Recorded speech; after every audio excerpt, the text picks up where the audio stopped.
A Bad Case of Stripes by David Shannon.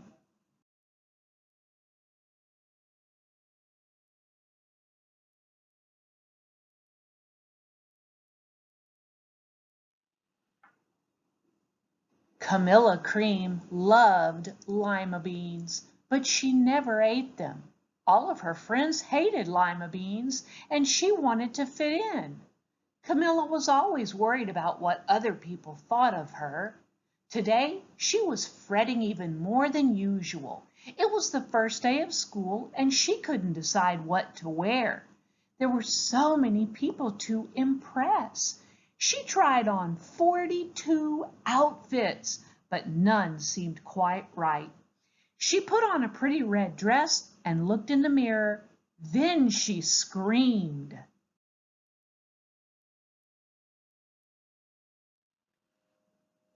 Her mother ran into the room and she screamed too. "Oh my heavens!" she cried. "You're completely covered with stripes." This was certainly true. Camilla was striped from head to toe. She looked like a rainbow. Mrs. Cream felt Camilla's forehead. "Do you feel all right?" she asked. "I feel fine," Camilla answered, "but just look at me." "You get back in bed this instant," her mother ordered. "You're not going to school today."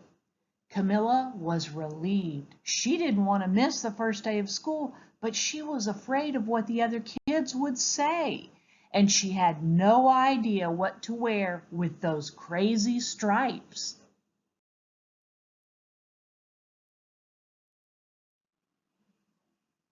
That afternoon, Dr. Bumble came to examine Camilla.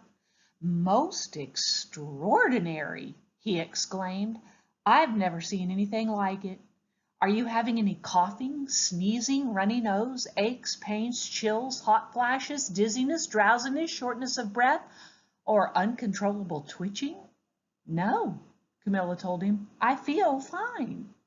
"Well then," Dr. Bumble said, turning to Mrs. Cream, "I don't see any reason why she shouldn't go to school tomorrow.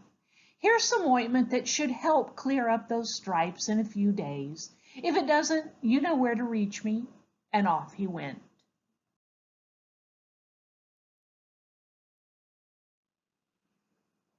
The next day was a disaster. Everyone at school laughed at Camilla. They called her Camilla Crayon and Night of the Living Lollipop. She tried her best to act as if everything were normal, but when the class said the Pledge of Allegiance, her stripes turned red, white, and blue, and she broke out in stars.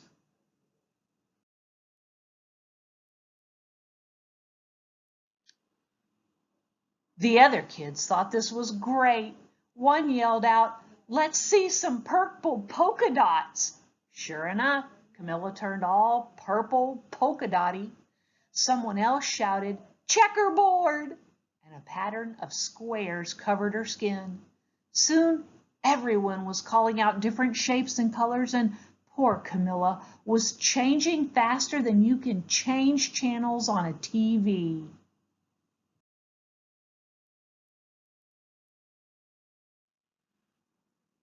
That night, Mr. Harms, the school principal, called. "I'm sorry, Mrs. Cream," he said. "I'm going to have to ask you to keep Camilla home from school. She's just too much of a distraction, and I've been getting calls from the other parents. They're afraid those stripes may be contagious." Camilla was so embarrassed. She couldn't believe that 2 days ago everyone liked her. Now nobody wanted to be in the same room with her. Her father tried to make her feel better. "Is there anything I can get you, sweetheart?" he asked.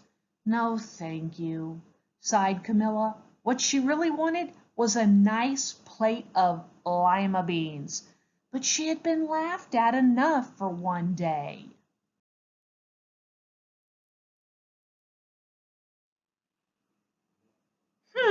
Well, yes, I see," Dr. Bumble mumbled when Mr. Cream phoned the next day. "I think I'd better bring in the specialists. We'll be right over." About an hour later, Dr. Bumble arrived with 4 people in long white coats. He introduced them to the Creams. This is Dr. Grop, Dr. Sponge, Dr. Cricket, and Dr. Young. Then the specialists went to work on Camilla. They squeezed and jabbed, tapped and tested. It was very uncomfortable. Well, it's not the mumps, concluded Dr. Grop. Or the measles, said Dr. Sponge. Definitely not chicken pox, put in Dr. Cricket. Or sunburns, said Dr. Young. Try these, said the specialists. They each handed her a bottle filled with different colored pills. Take one of each before bed, said Dr. Grop. Then they filed out the front door, followed by Dr. Bumble.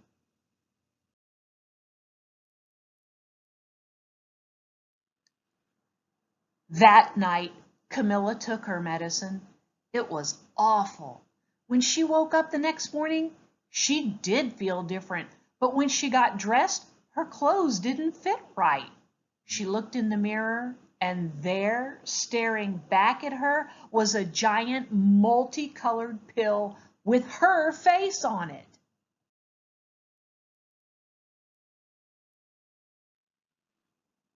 Dr. Bumble rushed over as soon as Mrs. Cream called, but that time, instead of the specialists, he brought the experts. Dr. Gourd and Mr. Mellon were the finest scientific minds in the land. Once again, Camilla was poked and prodded, looked at and listened to. The experts wrote down lots of numbers. Then they huddled together and whispered. Dr. Gourd finally spoke. It might be a virus, he announced with authority. Suddenly, fuzzy little virus balls appeared all over Camilla. Or possibly some form of bacteria, said Mr. Mellon.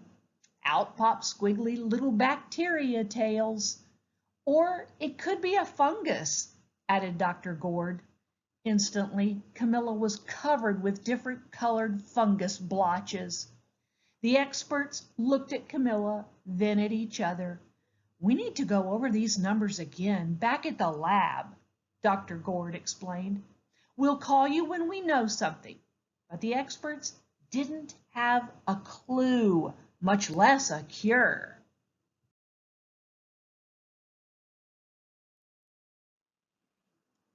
By now, the TV news had found out about Camilla.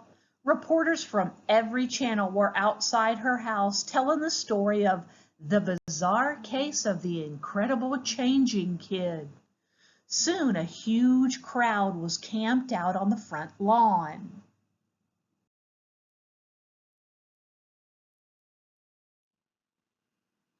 The Creams were swamped with all kinds of remedies from psychologists, allergists, herbologists, nutritionists, psychics, an old medicine man, a guru, and even a veterinarian.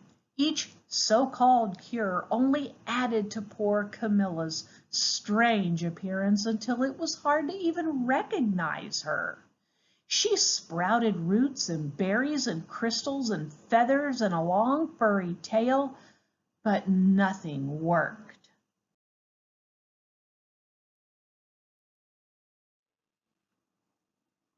One day, a woman called herself an environmental therapist claimed she could cure Camilla. Close your eyes, she said. Breathe deeply and become one with your room. I wish you hadn't said that, Camilla groaned slowly. She started to melt into the walls of her room. Her bed became her mouth, her nose was a dresser, and 2 paintings were her eyes. The therapist screamed and ran from the house. What are we going to do?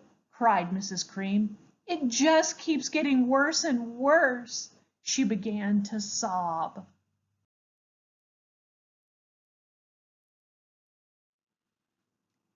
At that moment, Mr. Cream heard a quiet little knock at the front door. He opened it and there stood an old woman who was just as plump and sweet as a strawberry. "Excuse me," she said brightly, "but I think I can help."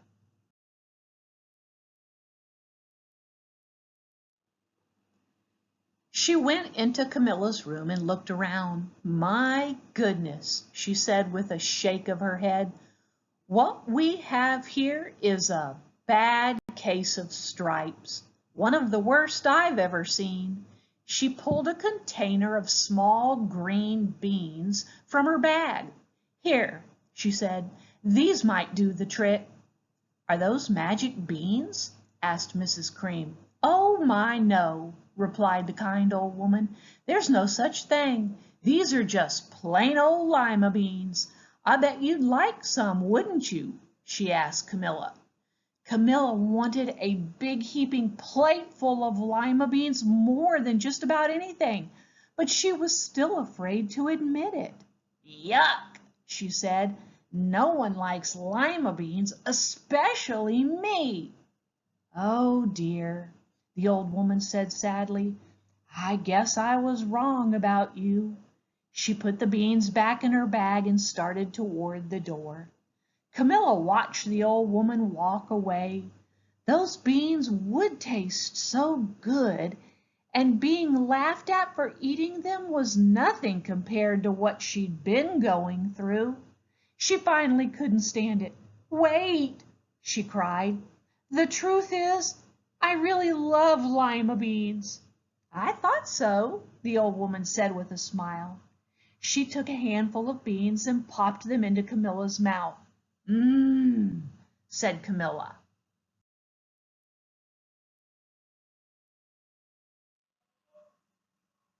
Suddenly, the branches, feathers, and squiggly tails began to disappear. Then the whole room swirled around.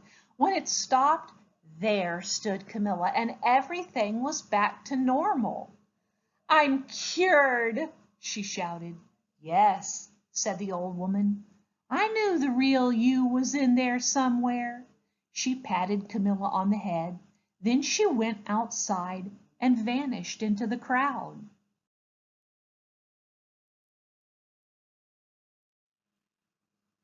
Afterward, Camilla wasn't quite the same.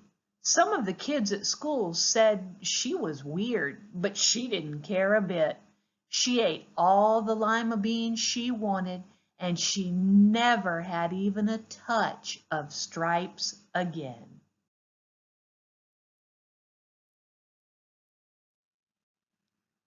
The end.